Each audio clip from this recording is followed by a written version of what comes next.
2022 के विधानसभा के 5 राज्यों में जो चुनाव हुए हैं, इन राज्यों में कांग्रेस की जो स्थिति हुई है बहुत ही दयनीय और बहुत गंभीर हुई है।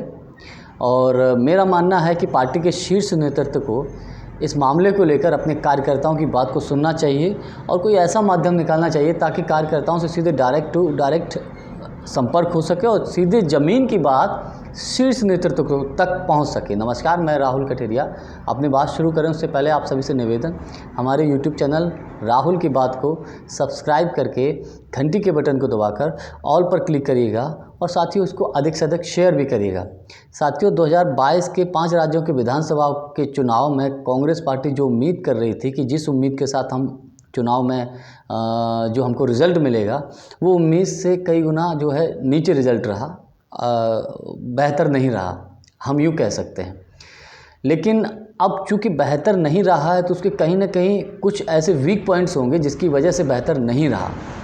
तो मैं उन कुछ प्रमुख मुद्दों पर और कुछ ऐसे कारण हैं, जो रीज़न्स हैं, जो मेरी समझ से जिनकी वजह से नुकसान हुआ है पार्टी को इस पर ध्यान देना चाहिए और पार्टी के शीर्ष नेतृत्व को विशेषकर अपने कार्यकर्ताओं की बात सुनना चाहिए।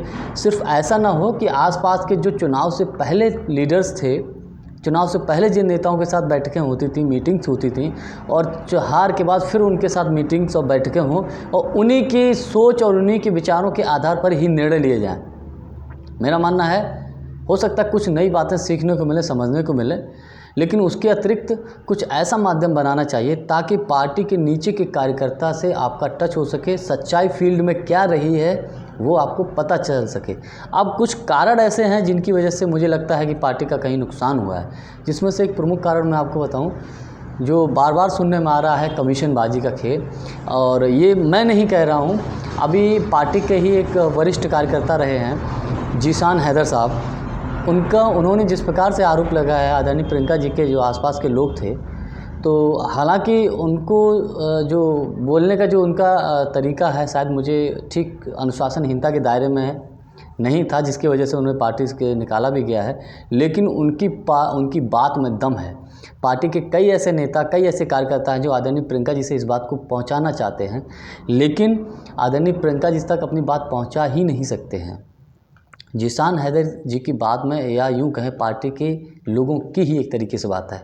और अगर इसको भी हम झूठ मान लिए, अगर हम ये मान लें कि जीशान हैदर जी झूठ बोल रहे हैं, तो एक अभी जो आदरणीय प्रियंका जी का जो एक स्लोगन चला था, लड़की हूँ लड़ सकती हूँ, उस स्लोगन की जो पोस्टर गर्ल रही हैं, पोस्टर गर्ल ने स्वयं जो है आरोप लगाया था उन लोगों के ऊपर जो टिकट वितरण में शामिल थे और कहा था कि उनसे पैसा मांगा गया, कमीशन मांगा गया टिकट के बदले। ये दूसरा उदाहरण है। तीसरा उदाहरण ये है, शायद पूर्वांचल क्षेत्र के ही अभी किसी ज़िले में जो है एक प्रत्याशी ने, पार्टी के प्रत्याशी था, उसने आरोप ये लगाया कि उससे जो है टिकट के बदले पैसा मांगा गया, बार बार उसको फोर्स किया गया पैसा देने के लिए। तो ये कोई एक उदाहरण नहीं हो सकता है, या मैं यूँ कहूँ कि एक व्यक्ति गलत हो सकता है, 2 व्यक्ति गलत हो सकते हैं, 3 व्यक्ति गलत हो सकते हैं। जब चारों तरफ से अगर ये आवाज़ उठे कि कांग्रेस, उत्तर प्रदेश में कांग्रेस पार्टी के जो प्रभारी रहे हैं या टिकट वितरण में जो लोग शामिल रहे हैं, या कोई ऐसा व्यक्ति जो पार्टी का कार्यकर्ता आदरणीय प्रियंका जी तक अपनी बात पहुंचाना चाहता हो, उनसे मिलना चाहता हो, तो उनको मिलने ना दे रहा हो, यानी कि कहीं ऐसा ना हो कि उसकी पोल खुल जाए, इन लोगों की जो आदरणीय प्रियंका जी के आसपास के जो लोग हैं, इनकी पोल ना खुल जाए, तो इसलिए वो उनको नहीं मिलने देते थे।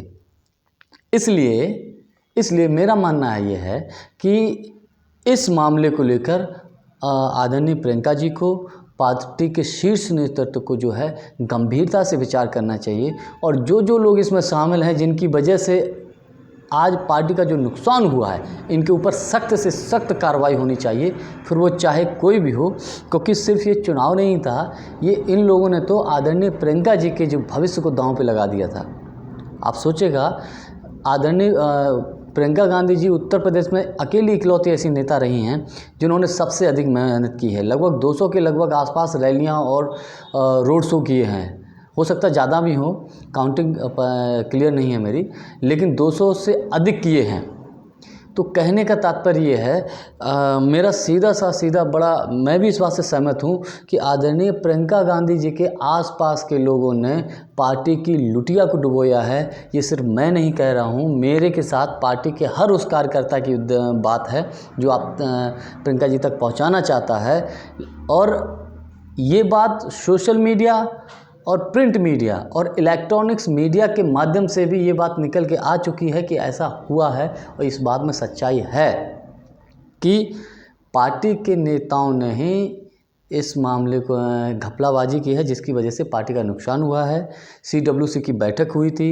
CWC की बैठक में आदरणीय सोनिया गांधी जी ने ये बात भी कही कि अगर CWC के लोग चाहें तो हम तीनों लोग जो है इस्तीफ़ा देने के लिए तैयार हैं। लेकिन CWC के सभी सदस्यों ने सर्वसम्मति से स्पष्ट कह दिया कि आदरणीय सोनिया जी को अधिकृत कर दिया है, राष्ट्रीय अध्यक्ष जी को, कि आप पार्टी के हित में जो भी सख्त से सख्त निर्णय हो सकते हैं उनको अधिकृत कर दिया है। तो मैं यही उम्मीद करता हूं कि अगर पार्टी में इसको सुधार लाना है तो जो भी इस चुनाव में हार के जिम्मेदार लोग रहे हैं उनके ऊपर सख्त से सख्त कार्रवाई होनी चाहिए। धन्यवाद, नमस्कार।